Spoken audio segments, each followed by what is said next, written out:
Welcome back, and thank you for joining us again on another episode of The Slide.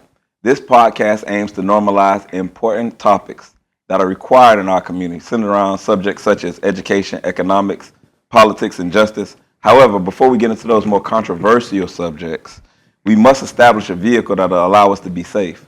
We've said this during multiple iterations of the recording of this show, and today we are blessed with the presence of the man behind the scene that make it all happen. So today we're gonna roll up our sleeves. I don't got none on, right? And we just gonna have a fireside chat with the man, the legend, Jason White. It's a pleasure to have you here on The Slide, bro. How you doing, man? Good. Just doing my thing. Yeah. Introduce yourself, because I know you behind the scenes. People really may not know what's going on as they seeing it coming with that frequency and that regularity that you establishing for the podcast that come out of your studio. But who is Jason White?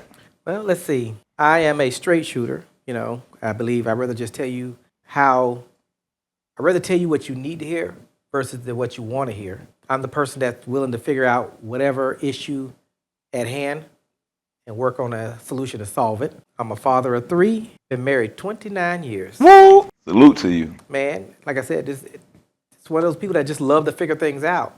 Went from photography and videography, and now, we're currently sitting on one of the sets that I built, and just trying to put people out in places they want to go and make sure that the world can see them how they want to be seen. Yeah, but you're doing something different, because the themes and the messages that's coming out of your studio are a little different from the messages and the themes that are widely accepted in media. What drives you to produce the content that you're producing? What drives me to produce the content is the fact that each individual is different. My philosophy is no two people are alike, so no show should be alike. Out of the 7 shows that I produce, I don't expect this show to be like any of the other shows. I expect for the guests to come on and be themselves, tell their stories, get the people connected, and go forward from there, because there's an audience for everybody. There is no cookie cutter mold that people have to fit in order to be accepted. The world has shown you that. Because Lord knows there's enough of everything out there in every dimension, in every way, to say that 2 million will love what you do and 3 million might not. 10 million might. Who am I to go, I need you to tone it down. I need you to not do this. That's not my place. Now, if it's extremely belligerent, I have had those. We just don't air them. Yeah. But for the most part, I want you to be you, but I need you to know being you also represents me. So what I'm willing to put out has to be the best of both of us. Yeah. And I can appreciate that. And that's the way I felt when we initially started the process. Being real concerned about what's the quality of product that you put out and how people will see you. Because once they capture this stuff, it's forever, right? People can come back and they come see us.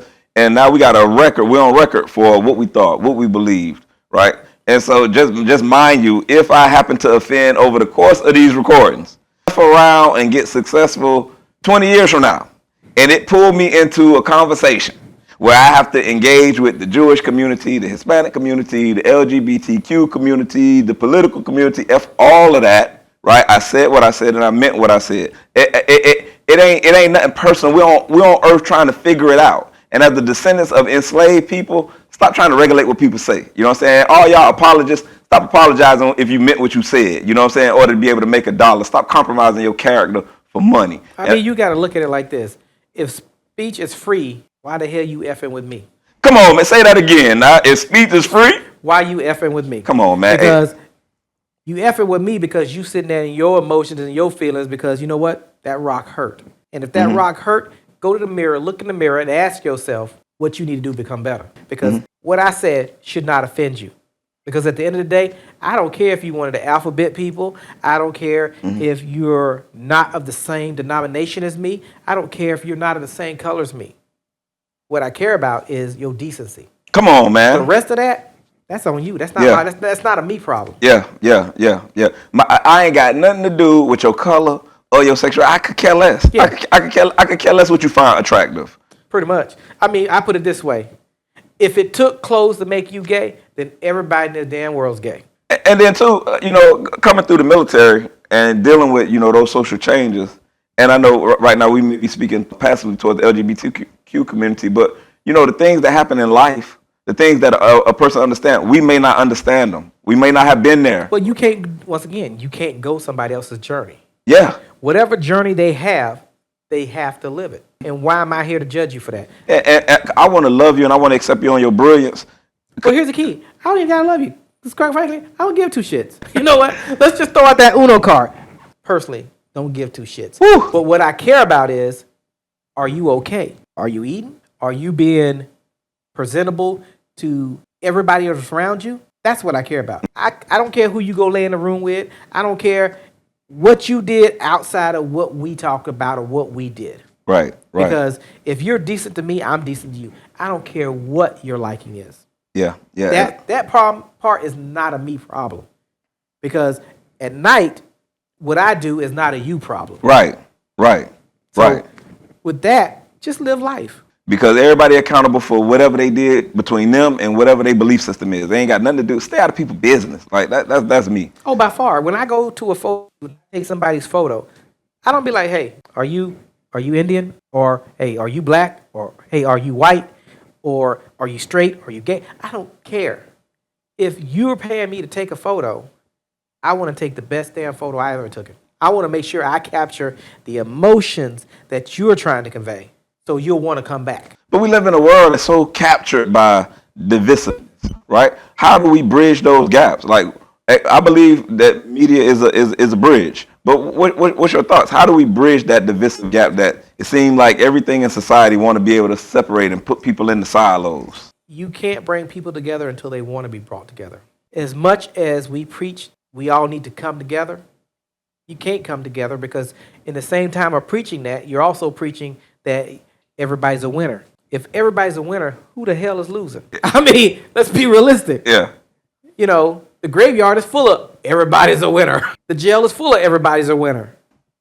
Baseball games, football games, soccer games, tennis matches are all full of we all a winner. Mm-hmm. And that's the wrong view because somebody has to lose. Yeah. And you know, to your point, that's a beautifully made point. I think better articulated for individuals would be say, we all had a potential to win, right? We all had a potential to win, but allow that loss to fuel your effort towards winning the next time. You might have not won this time, right? But that don't mean you can't win. You didn't win, and you don't need to sit around and just feel like, since I didn't win, I need to try to attend to that, right?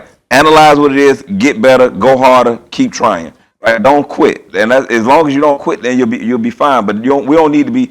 I think we give our children the wrong message when we make them to believe that it's okay for them to achieve subpar results. Right? I ain't saying that winning is everything. I'm saying that winning is winning. Right? And it's a feeling that come along with winning that if you haven't, you might want to try it. If you never fall, how will you ever learn to get up? Come on. You can't. Then you get over emotional people because they never fall, they never fail, and what they believe to be right is what they were taught. So if everybody's taught something different, who the hell's right? Nobody. We all can't be right. Just like we all can't be winners. My right is right for me, but might not be right for you. Yes, sir. When I first got into photography, we were in Photoshop in the photography class, and we were developing film. Man, I poured that chemical on the ground. Look, don't do what I do, okay? Disclaimer. I poured the chemical on the ground. I was like, if it work up here, it'll work down there. What was right in my mind at that time was truly wrong. And I got suspended. But I've been living in a system that right is right. When it got suspended, they probably would have talked to me and been like, you know what? It's an accident. It's going to be okay. But you know what? Sitting here at 50, not only can I run this studio, but I can also go out and take wonderful photos because I stuck with it. I didn't just give up midway through the path and be like, this is hard, I'm going to move on to something else. How long have you been into photography? Ooh, let's see. I started in 6th grade, and I'm 50 now. It's a long time ago. I done been through a lot of iterations of cameras. Yeah. Hey, the big RCA joint with the VHS. You laughing. I recorded football games for school with it. I had that big old red RCA camera with the VHS tape. Yes, sir. I was recording football games, and I went from doing football games to doing basketball games. And let me tell you, in between ROTC, because I had to do ROTC as well, because that was my parents' requirement. So in between ROTC and doing the games, man, once again, one person's right might not be another person's right. My parents' right was you're gonna be in ROTC. My right was no, I ain't.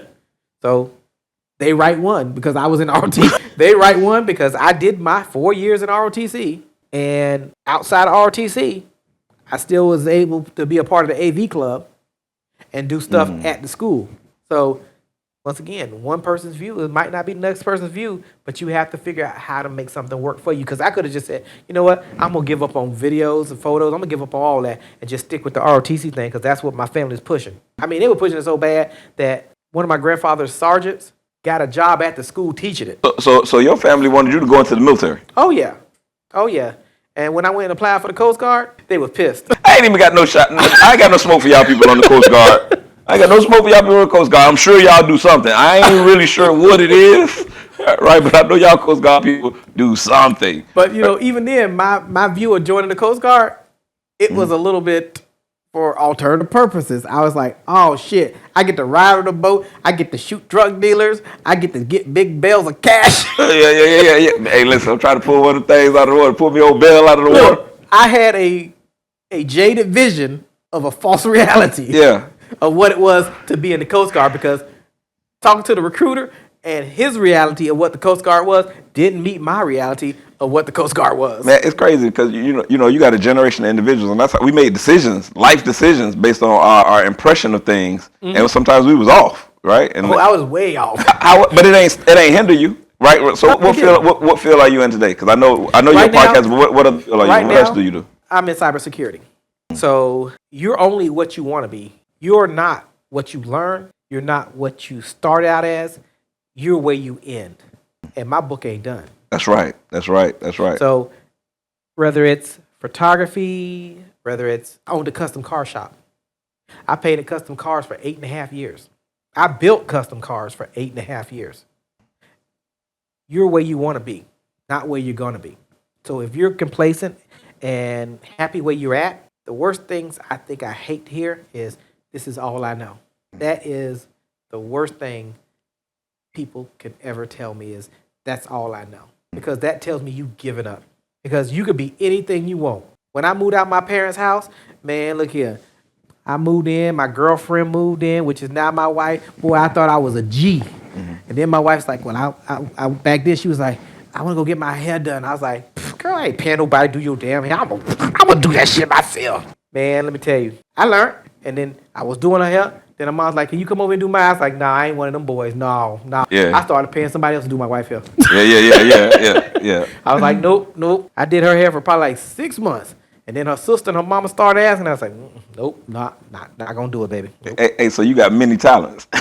Look, right now you might get a ponytail. That's it. Yeah. But having daughters, once again, you know, I did my first daughter hair all through elementary, going into middle school. I would do her hair, but I did that because, you know, that's my girl. And then having my son, that was a special ass moment because I didn't really think I was going to end up with a son, and then I did, and I was like, oh boy, this a hell of a blessing here. Yeah. So now I got somebody who going to either be their own person or be a similar, like a slight spinoff of me. But either way, I love whatever they became. Yes. And whatever they become, as long as they don't settle, because at the end of the day, you are what you settle for. Yeah. That's profound, and that's the message. You are what you settle for, and so, you know, if we can allow ourselves to imagine ourselves as we see ourselves or as we desire to be, then we're closer to bringing it into reality, right? And not on something that's spooky. It's like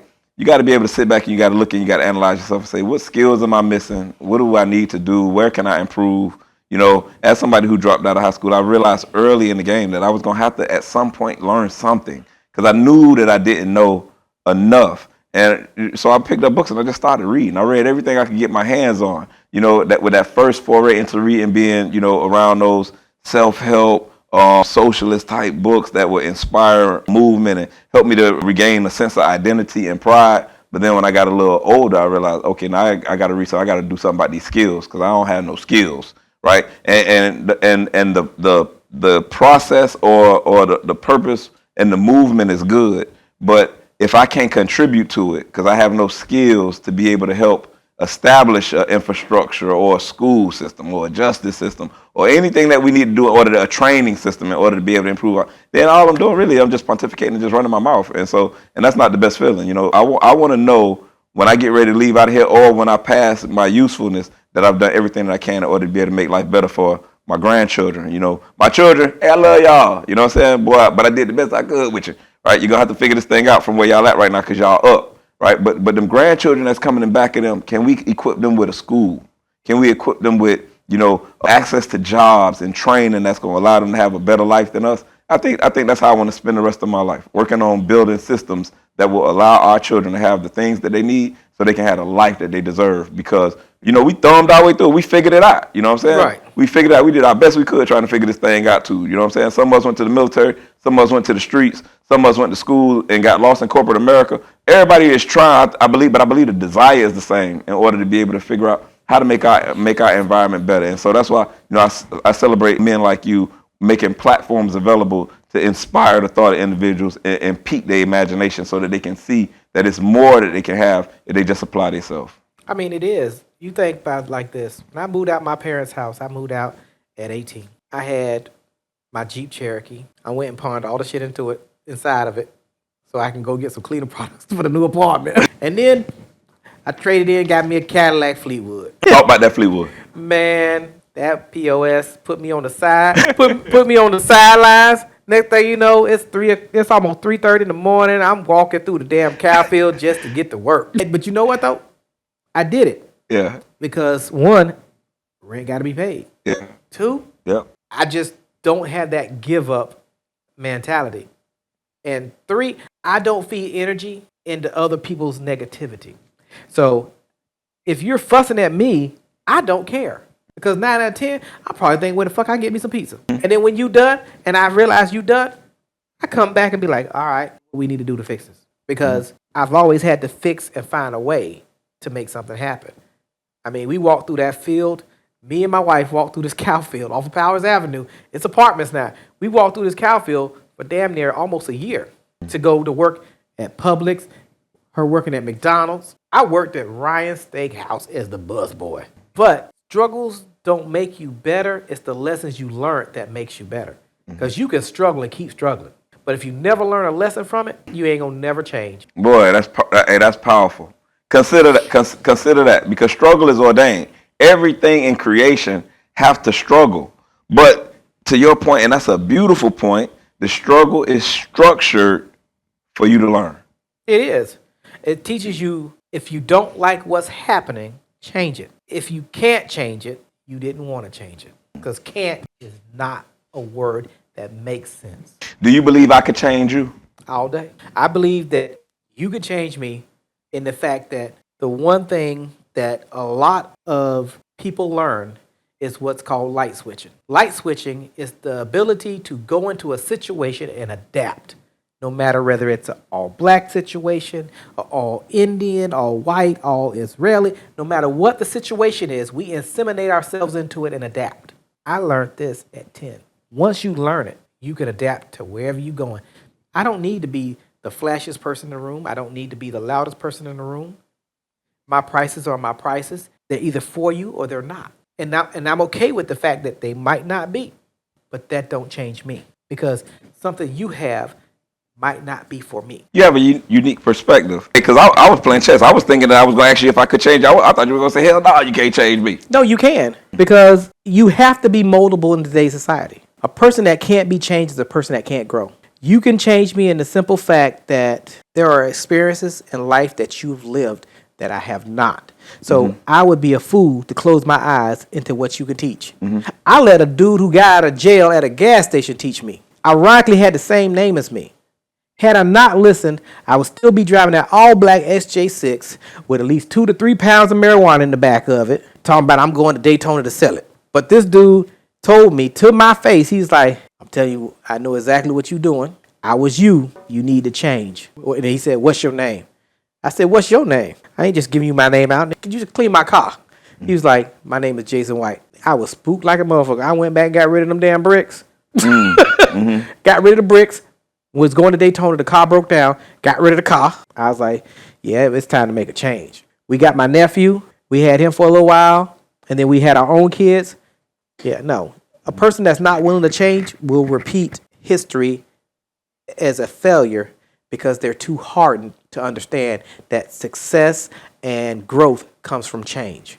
So now, if as we bring our episode to a close, if you had to give out a piece of advice for this millennial that's coming in back at you, because we know that's the next generation that's will assume a mantle of leadership at some point, right? If you had to give out a piece of advice to a millennial or to those generations that's coming in back, what advice would you give them, and keeping consistent with that topic of change? Know that you're going to be moldable, but at the same time, we have to be stern. A man that will stand for nothing will fall for everything. A man that will stand for something will become a monument to all.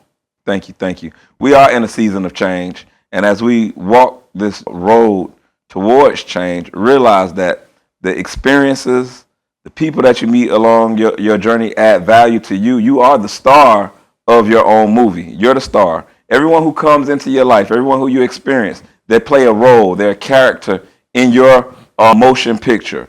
And all we got to do is just stay in motion. If we stay in motion, then the potential for change becomes greater. However, we allow ourselves to be stagnated because of disappointment or fear or humiliation or ego, then we not only hinder our own advancement, but we could potentially impact individuals that's coming in back of us, because you never really know how important you are, in the grand scheme of things. We all would, like to be. With me, I like to be as humble as I can. I'm reminded of a scripture where Jesus said, "Let he who is chief amongst you be the least amongst you." And so, I don't really like a whole bunch of attention when I do certain things, and that'll sound hypocritical. They say you don't like attention, but you got a podcast. Man, I feel as much as I was forced into this seat in order to be able to do some of the things because you niggas won't do it. So somebody got to do it. Somebody got to be willing to be vulnerable enough to allow people to look into them and criticize it, right? Or find satisfaction in the fact that they can identify with it. And I thank you for affording all of the shows that come through this studio that particular opportunity as we get ready to close. Please bless our viewers with your words of guidance as we close.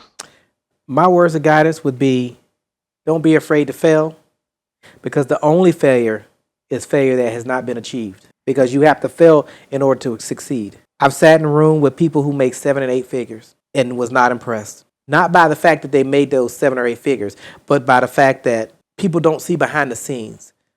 Just because you make that don't mean you have a life that you can go live outside of that, because you'll always thirst for that power, that validation, that what made you that 8-figure, that 7-figure person. The only person going to benefit from it is going to be your kids or your grandkids, if you were lucky even to have any. Mm-hmm.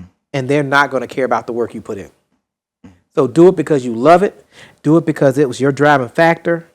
And know that you did what you wanted to do, not what you had to do. Yes, sir. Yes, sir. This season, as we turn, the tone may change slightly. In some of our recordings, we have to be a little more aggressive here with what we're doing, because the time that we live in is changing, and it's changing rapidly. And so I caution everybody, pay attention. Right now is the time to pay attention. There are a lot of things going on, but don't allow distractions to take you away from what matter most. Right? Don't allow distractions to take you away from what matters most. There are a lot of distractions out here, but there are some very real things going on. And we ain't gonna put the cart before the horse. We're gonna allow leaders to do what leaders do, right? And we're gonna allow these conditions that are evolving in our society to continue to evolve. However, it is time that we do what we need to do in order to ensure that we got us a foothold. So thank you all for sharing your most valuable resource, which is your time. And as we always say, and I think Jason did that thing like how we like it done, right? You can run and you can glide, but ain't no hiding when you come to the slide. Be blessed. Peace.